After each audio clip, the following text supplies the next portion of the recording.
The reps have to get really comfortable, kind of like redirecting the demand in a way and not just playing by the rules of the customer, which can be a little counterintuitive, and try to like elevate the problem to something bigger. And that's how you end up going from you sell an app that would answer these two things to like a big platform that answers a massive issue like revenue leak.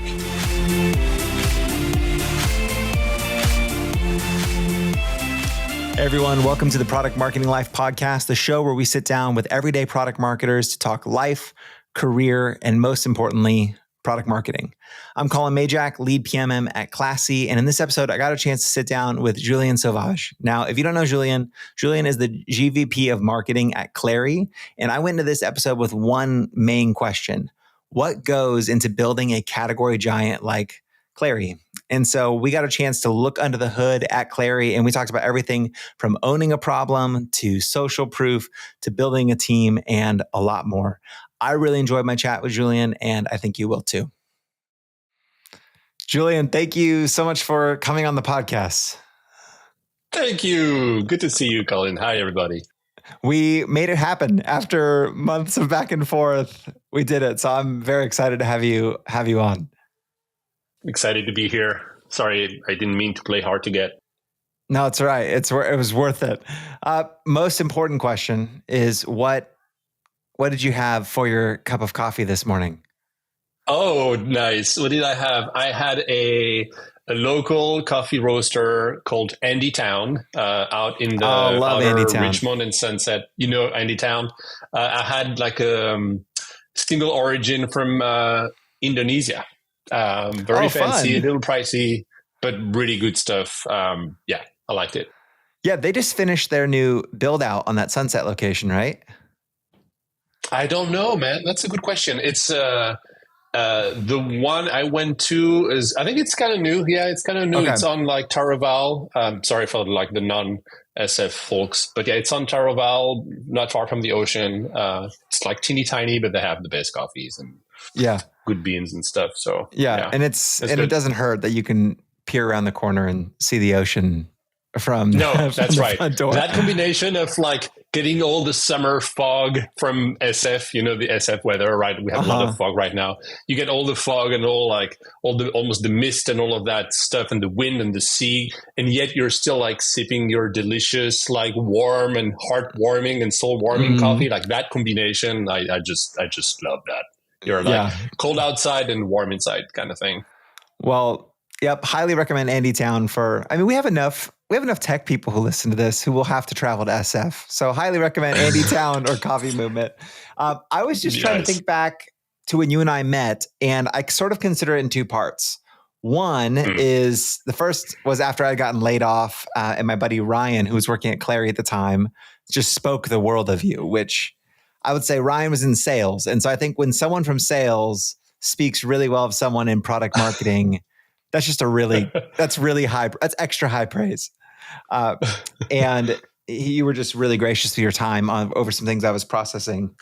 And the second was when we met at the Product Marketing Alliance Summit in SF. Do you happen to remember the first thing that you said to me? I'm going to doubt it, but I'm curious. Because you remember? Oh my God, that would be I got it locked in my head. You do? I don't know if you led with like, oh yeah, I heard great things from you about Ryan. I'm sure I would have told you something very like French style, self-deprecating humor, and it would be like, well, don't believe Ryan because he's full of shit. Maybe I said something like that, but I don't know. I don't remember. Your first utterance was, "Oh my God, you're tall." Yes. Oh, okay. You are tall, and I'm tall too, but you're like next level tall. On that note of self-deprecating, I'll force you to not self-deprecate for a minute. For people who don't know you, your title might throw some people off, and that you're not like product marketing by title anymore, but your roots are very much PMM, and so. I thought your career has been really interesting in that you've been at some just giants in the kind of SaaS space and done product marketing across that journey. Do you mind just giving like the flyover of sort of how you got to Clari and where you're at now with this GVP role? Yeah. Also, GVP is weird because like no one knows what the G stands for. Even I don't really know. I think it's global, but or group or something, but it's higher than VP. It's one level above.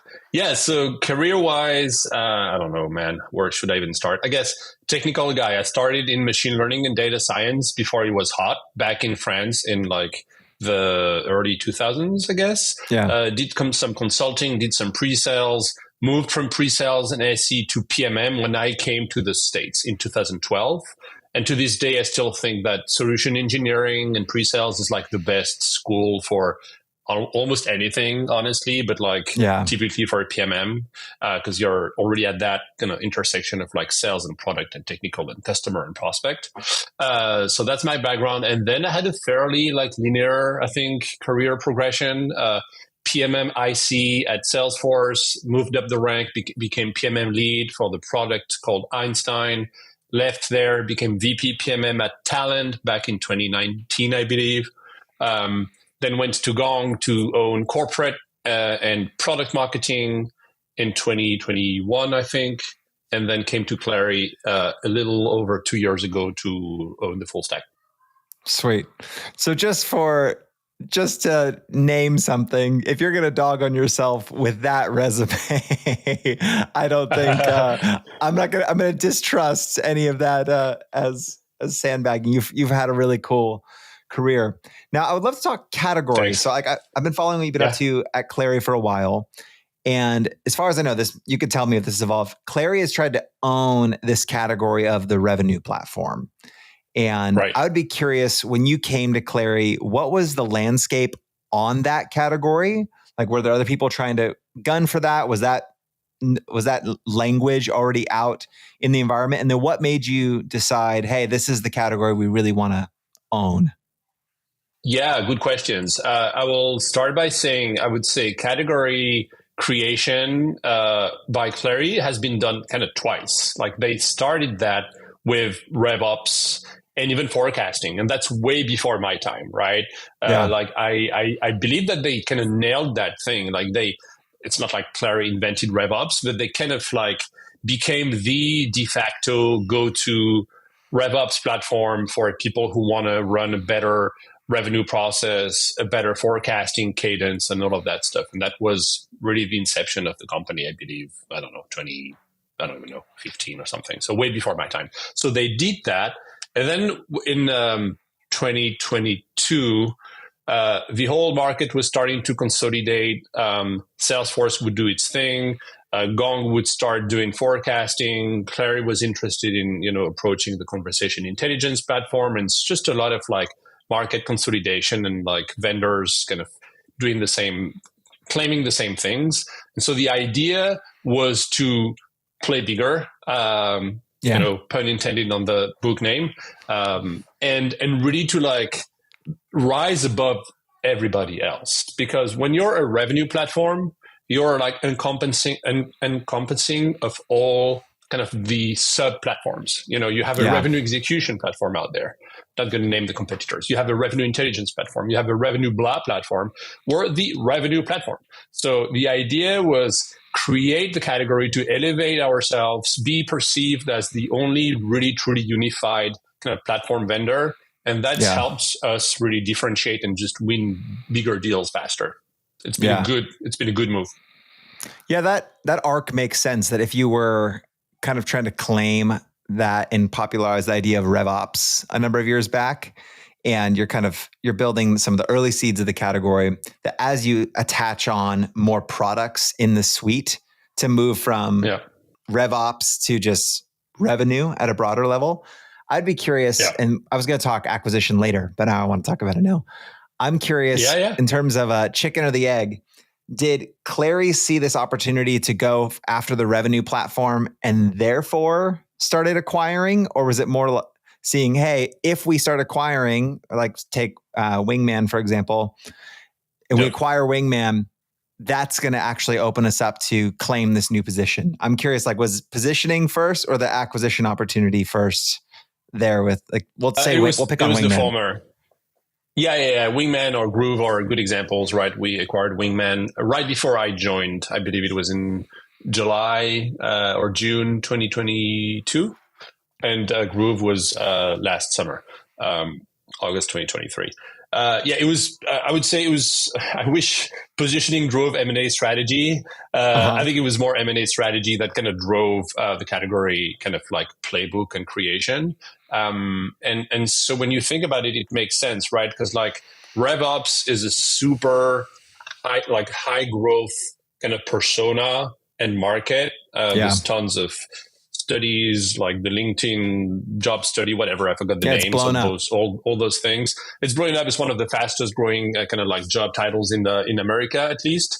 But still, it's one persona. So if you want to be truly a revenue platform, you have to cater to the needs and the use cases of the VP of sales, the CRO, if you have a CRO, maybe even the CCO, the frontline manager, the AEs, the AMs, maybe even the SDRs, and of course the RevOps people, the leader and the practitioners. So I think the idea was, okay, let's just like go and address more use cases, bring more value to just more personae. I think that's how you say in English. Personae. Personas. I don't know. I don't speak English, man. Anyhow, so by bringing more value and addressing more use cases, you just end up playing bigger, and then you need that higher level narrative to support all the new product portfolio. Yeah, that's always such an interesting challenge, and I'm feeling this in that. So my last company was primarily we'll call it a 1.5 product company. So like they really had one main product. And so positioning and narrative in my mind is actually quite easy when you have one product. And now I'm in a company that's got 8, 10 products. And so 10 products, that's a lot. Yeah, I would be curious how you're thinking through best way to ask this. The risk I see is that when you try to craft a narrative for a suite of products, that narrative sometimes loses its teeth. Like it just doesn't feel as, you run the risk of becoming a little bit bland because you can't focus on one specific problem and get very specific with it. You have to kind of go broad. And so I would be curious, you've done a really good job at picking a problem and then owning that problem just for a couple years now. Do you know which problem I'm thinking of? The one you guys kind of named and owned? I think I do. I hope some of the audience people do as well. Revenue leak. Revenue leak. Yes, that's exactly it. Yeah. Yes. So you guys created this problem and have sort of owned it. It is. It's great. So I'd be curious, thinking about this, you've made this move from maybe kind of 1 or 2 products, multiple products to a platform. How did you go about crafting that specific narrative of identifying revenue leak as this kind of through line that goes across all those personas? We'll start there. Yeah. How did you land on that narrative? So revenue leak was invented. I can't take credit for it. I would say me and my team have perfected it and brought it to life and embedded that in the current narrative and sub storylines and whatnot, but it's not my invention. It was here just created before I joined back in, as I said, July 2022. I think so. The thought process, I'm guessing how I would have done it would have been like, okay, we have all these. We want to move away from just being a forecasting app, and we have now a multi-product platform, as you said. We address, say, 6 different use cases: prospecting, forecasting, deal inspection, account inspection, conversation intelligence, which can then be broken down into more use cases, blah, blah, blah. So we knew that we wanted that higher level like villain that would encapsulate all these use cases, right? And I think that's the beauty of coming up with your own language about the way to describe the enemy, the villain. It's then you can make it your own and you can define what that is. And if you have like something like revenue leak, then that's shocking and disgusting, a little yucky, and like gives people pause and they want to know what is revenue leak. And then you can hit them with the right definition and tell them, think about your own funnel. Certain leads are not touched.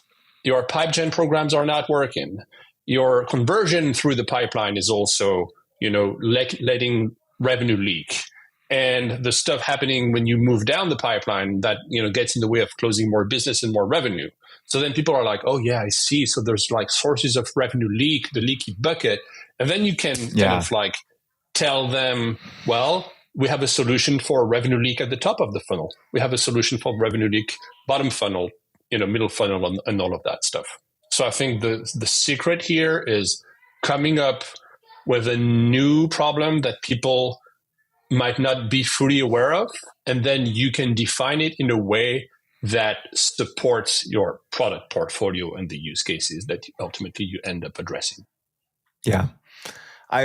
Something I was just realizing as you're walking through that is that it's a problem narrative that has a metaphor at its heart. Even just this idea of leak is very much a metaphor of this like leaky bucket. And I feel like in SaaS, you don't often see people making metaphor jumps. Though it's just like it's very like cut and dry. So I appreciate that kind of narrative element of like actually employing a metaphor and letting that be up like your main message to kind of articulate the problem across the board. Agreed. Yeah, it's risky though, right? Not everybody can do it. Not everybody should do it. I think I remember at the beginning, our sales reps were like, revenue leak? What is that? It's not the problem that my customer comes to me with. Like they want to do a better job at managing their pipeline. Like, why should I talk to them about revenue leak? And so there's then a bit of an enablement issue that you have to overcome to make the rep really understand that the whole idea of creating that bigger villain is that if there's demand coming from their customers and their named accounts coming to them about like, I need a better forecasting app, I need to better manage my pipe, then it's their job to say yes. And also there's other issues that we think you see in your pipeline today, like ABC, and people would be like, oh yeah, right. Then it'd be like, well, all the needs that you had in mind, plus these new needs and problems that you were not even thinking about, that's revenue leak. So it's a way like, the reps have to get really comfortable, kind of like redirecting the demand in a way and not just playing by the rules of the customer, which can be a little counterintuitive, and try to like elevate the problem to something bigger. And that's how you end up going from you sell an app that would answer these two things to like a big platform that answers a massive issue like revenue leak. That's a super helpful takeaway for me because I've just been thinking through, we'll have people come to us for one problem. In our case, it's like, hey, we want fundraising, we want donation forms that are more optimized and have less friction to complete a donation. Like that might be like the main problem. Or like, hey, we're having issues with branding consistency across our campaign pages and we want something like right.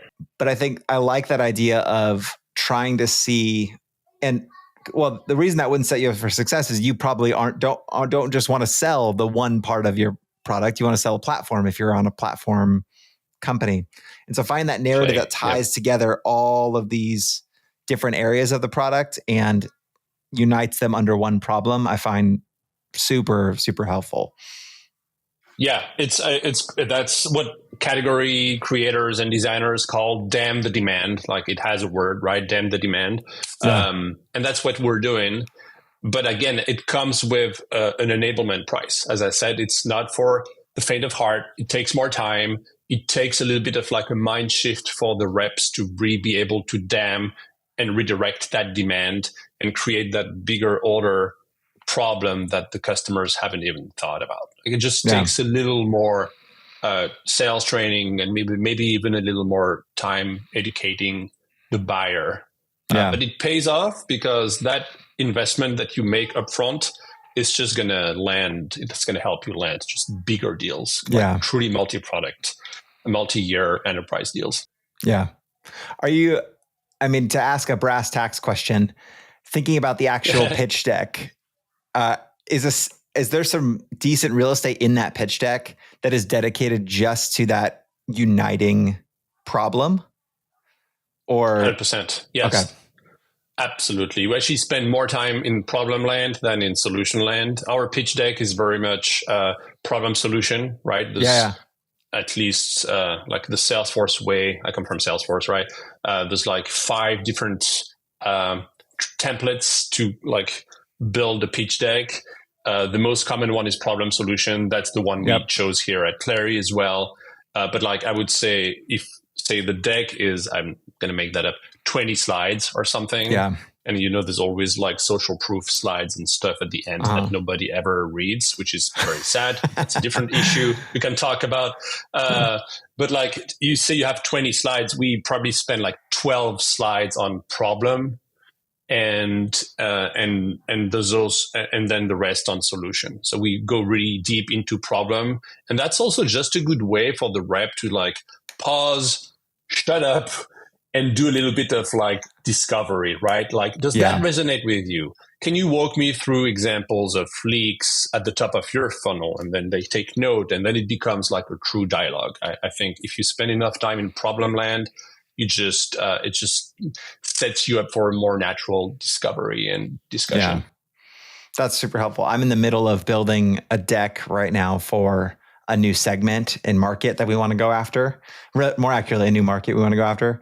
And I was noticing like, oh, my deck is 20 slides and about 10 of them are problem. And I was like, is this overkill? Like I had this natural question of like, is this too much on this problem narrative? So I'm just going to use that as your blessing. Me, I would say no. Yeah, you have my blessing, but it's just the data point of one French guy who doesn't speak English. So there's that. Like at the end of the day, it all depends on like the comfort level of your CRO and your reps, right? Because like if you have the most perfect, like should I say pitch perfect pitch deck type thing, like but nobody uses it because the salesmanship isn't here, and they still they're in a more transactional type of thing, and they want to go to your solution and to demo as soon as possible. Sure. Then if that's the case, like your problem section is never going to get used. And as such, your deck, even if it's great, is going to be useless. So there's a bit of like company culture, salesmanship, sales training, enablement type and buyer stuff that, you have to take into consideration. Like every pitch deck depends on the reps and the market. Yeah. Super helpful. Now, something I've noticed in the last couple of months is this new thread sort of emerge in Clari's positioning. And it's that Clari is the first platform to cross 4 trillion of revenue under management. It's been in your social. I saw Andy, your CEO, posting about it. It had places in your hero. I don't know if it still does, but it did. And obviously, super impressive claim. And in some ways, it speaks for itself. But I would be curious about some of your thinking on what motivated Clari to say, we're going to lead with that piece of social proof as really a really formative piece of positioning at that point to like put it top of funnel like that.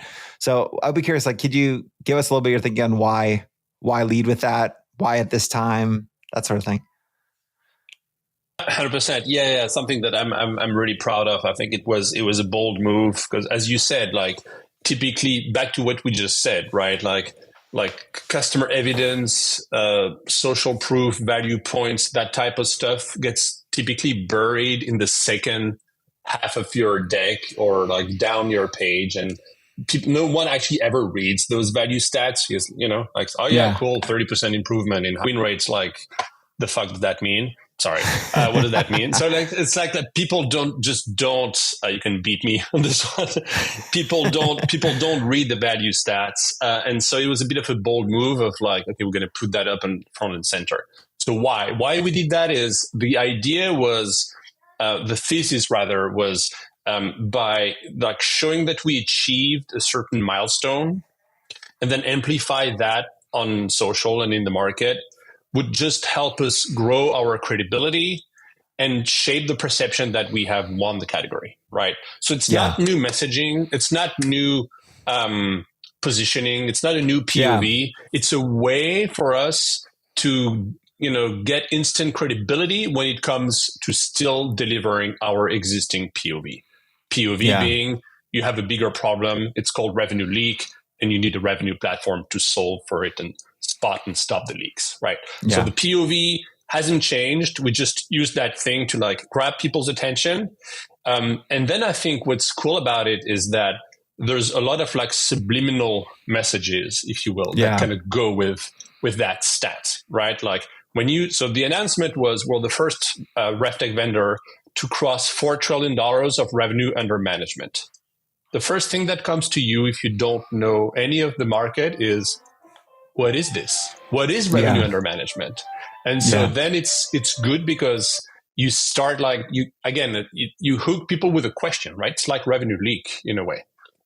So people start like, they want to keep reading because they want to know more about that new metric. And then the other subliminal messages is, because we've had so much data flowing through the platform, we have captured some of that data, which gives us a really big kind of data advantage, which then trains AI models. And then out of AI, you get a lot of value and a lot of outcomes. And the other subliminal message is also, while we've acquired a lot of expertise, like a lot of these big companies, enterprise logos would be using Clari, which is the case, to kind of run their revenue processes. And as such, Clari also has a lot of revenue expertise. So I liked that bet, if that makes sense, because I think it was a little unconventional, and it was a way for us to continue to deliver our market POV, and in subliminal ways allude to the fact that we have a lot of data, a really good AI, and a lot of expertise. Yeah. That number is so massive that it comes with all these assumptions that you can make of like, anyone who's managing that much revenue, they've got to have, I bet their data stack is incredible. I bet they have these they can support enterprise companies. I bet they can support a small company too. Like you start having all of these assumptions, which I mean, to where we started, if you're going to put a stake in the ground on what I would say is a broad position of the revenue platform, you need to have some teeth to back that up. Like you need something that's really going to bolster that. So it makes sense to elevate that piece of proof to the top. That's right. Yeah. And I would say it went beyond just the announcements, right? Because like at the end of the day, we also like, this is, what's in it for me would ask a more skeptical like person and audience. Well, we had a really well packaged deck around all the learnings that we've had through that process of managing so much revenue and so much data, right? And so the give, it's always give and get type thing. So the give part was a good deck with, I think we had like 5 or 6 learnings that were really non-obvious. People would read that, and it was. I do think it was insightful and informative for people. So 4 trillion was the hook. People ask you, okay, why? Where does that matter?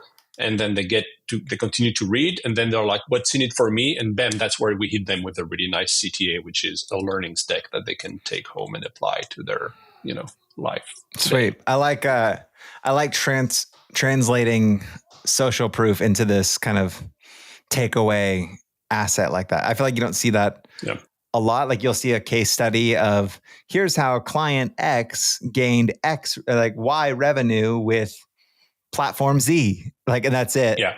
But to take something that's broader like that and comes from a breadth of customers, and then say, this is some takeaways that we have that probably no one else does. Here's some actual content that you can take for free. And I imagine the ways that translated to pipe were super helpful. Yeah. So glad you liked it. I did. So we've talked about Clari from and what you've built there so far, but something I think I'd be remiss on is if we didn't talk about your team. So something that I know you're passionate about, and something you've done is you've built out a really killer product marketing team at Clari the last few years. Shout out to Emily Pick, a friend of mine who's joined your team. Emily, she's wonderful. Yeah, she's so good. Now, something I've heard you talk about before is the way that you choose to structure your PMM team. And there are a lot of theories on how a team should be structured. But if I remember correctly, yours was actually quite unique, and you were taking some personal elements into account, which I thought was really, really unique. So can you walk us through how you've chosen to structure Clari's product marketing team? Yeah, 100%. I would say what we chose might not apply to you if you think about restructuring your team, right? Like every company is different. But I think ultimately the main dimension to consider is, are you a product-led company or are you a sales-led company? And probably you're going to be a little bit of both, right? Yeah. What's the culture? Do you have a single product? Do you have multi-product? Do you have multiple segments and whatnot? So we had all these questions in mind. Typically in the industry, what you see is a PMM team aligned either by product line or by function, right? So if you have a multi-product offering, then say you have 5 products, you have 5 PMMs. Bam, that's it. 1-to-1 mapping, or maybe it can be a 1-to-2 mapping, whatever. Like aligned by product. The other thing would be aligned by function. One PMM owns messaging and positioning. One PMM owns launch. One PMM owns enablement and compete, and all of those things. So what I don't like in each of these is that you don't play with the people's strength, or you don't go deep into product, right? And I kind of want, PMM is so unique as a discipline, as a function, because it requires people to be able to go deep into market, customer, and product understanding and knowledge. Yeah. But also you need to flex your muscles and go a little broad. You see what I'm doing? I'm doing this when I say flex my muscles. For those of you who can't see, Julien is just looking very muscular on camera. The French muscles. And so all of that is to say, I'm blushing now. All of that is to say that what we did is, and we did that at Gong as well, and even at Salesforce, is kind of that hybrid model of like, you have a product, every PMM has a product mapped to their function, to their job. I mean, it's mapped to a product, but also they have a function minor, for example, right? So say Emily would be aligned to Groove, that's the product line. And also she's aligned to all the voice of the customer type of programs, market intel, research. She's doing some analyst stuff and whatnot. So that's the way we kind of structured the team. Aligned both by product and function. That way people can go deep into product and market, but they can also go broad and own, certain functions and really play with their strengths. Now, that's super helpful to lay out. I like that accommodation for both the product, one PMM to one product, and trying to have that minor. I really like that language of like, you major on this product and you minor in a specialty of some sort. Yeah, precisely because of what you've named is sometimes there just isn't room for the fact that someone might be far and away your best messaging person on your team, but they're stuck messaging just this one product or whatever skill you want to translate that to.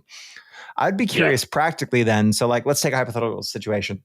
Say Emily's got a launch for Groove. I'm imagining that she is primarily owning that launch. But then is there someone else that she is, say if you had another PMM whose messaging is their thing, is the minor more of where you consult on what another PMM is up to? Is that how that like practically plays out? Is like she might own Groove, but she'll consult with the PMM who messaging is their thing or storytelling is their thing? Absolutely, yeah. So one thing before I get into more details on this, I do believe that messaging and positioning is like, if you're not good at it, then you should not be in PMM, right? Like there's no work around that thing. It's just it comes with the job. But like let's say Emily doesn't own analyst relations, for example. But yet for that one Groove launch, she would really be the owner of the launch program. But then when it comes to like, doing pre-briefing with Gartner and Forrester, then she would go talk to the PMM who owns AR to kind of work with them on the briefing deck. And maybe she would be the one delivering the message to the analyst, or maybe the other person would. So that's a good example of like, because you own like a launch doesn't mean that you do all the things. It's that good old definition, that good old difference between like, you can not own something, but you still contribute to it. If you own something, you might not contribute to all the things. Otherwise, you just go crazy because it's too much work. But you go and tap into the existing resources and even the cross-functional people to get to the outcome that you expect from your program. So it's that difference of owning doesn't mean contributing and vice versa. Yeah, I really like that. And then I imagine by contrast, if someone were launching a new feature or a product under Copilot and they wanted to know like, hey, how important is this to our customers? Like, is this something that we should tier as like a tier 1 launch because it's been requested and it's a cause for closed loss or whatever it may be, that they could then go to Emily and she could give like the pulse on customer voice, how the customer sentiment, that sort of thing. That's right. That's exactly right. She's the one who owns the majority of the VOC channels, right? Like we use Winter, for example, Winter with a Y for like message testing and survey and whatnot. We love the tool, the app. She owns CAB, Customer Advisory Board, from a content standpoint. So like, as you said, the Copilot PMM, which is not, it's somebody called Christine, who's also wonderful and fantastic, comes from Salesforce. Christine would be like, okay, I'm thinking about this. This is my launch plan. I need to do some testing before. Hey, Emily, can you help me get into these VOC channels? And we're going to tag team together. I'm going to use your expertise so that I know how to do the thing and then get my VOC data in the right format. So yeah, that's the way. It's not perfect. It never is. We all know PMM can be a little messy, but I think if you have that mapping by product and function really well documented, people start developing those expertise on the functional side or on the product side, and then it just becomes natural. Like Emily is the VOC PMM type of person. People just come to her, So there's something to be said about you need to document how your team is mapped and structured, but then if it works, it just becomes natural and organic. People come to you because they know you're the SME at a given product or a given function. Yeah, that's super helpful. Well, I mean, first off, thank you for giving kind of a glimpse under the hood of all things Clari. It's super helpful just to see how someone who's kind of dominating a category thinks and how they've operated. I mentioned earlier that you've had a really impressive PMM career, and you're one of my PMM heroes, just for what it's worth. So I would be curious. I didn't tell you I was going to ask you this, but if you could go back to the Julien who's just getting started in PMM, or to someone else who's in those shoes where they're just getting started in their product marketing career, do you have one or maybe two pieces of advice that you either wish you heard, or if you could grab that Julien by the shoulders and say something to him, what would that be? Oh man, I love that question. It's a tricky one. There's so many advice I would give to like mini Julien from 10 years ago when I didn't know what PMM meant and how to spell it. I would say find your balance between inbound and outbound. Maybe like I was a PMM for like 2 years or 1 year, I think rather, at a company that then got acquired by SAP. Did not like SAP. I went to Salesforce. So I could say that the PMM, the school of PMM for me was Salesforce, at least back in those years, 2015, 2018 kind of period. And Salesforce is a fantastic company. They really put PMM on the map. They developed a great playbook. It's very outbound type stuff. Like PMM at Salesforce means you do messaging and positioning, you build decks, you write keynotes, you go up on stage, you present. Like it's very, very outbound. The inbound aspect of PMM is very underdeveloped at Salesforce for reasons that I'm happy to discuss at some point. So they don't do a lot of testing. They don't really do a lot of influencing the roadmap. They don't do as much compete type stuff. There's other teams to do that. I guess that's why, right? So all the more inbound aspect of PMM was very underdeveloped at Salesforce. And now, after all these years, I wish I knew that. I wish I knew that there was an inbound aspect to PMM. And I think I would have done a better job on certain projects by knowing that, testing more, caring about enablement and thinking about PMs and whatnot. So I think what you can don't take for granted that the function as defined as it is at your company is what it should be. I think that would be my advice. Think broader, talk to your peers, network, and make the function yours. PMM doesn't have to be what your employer believes it is. It should be what you think it should be. That's super good. Thank you.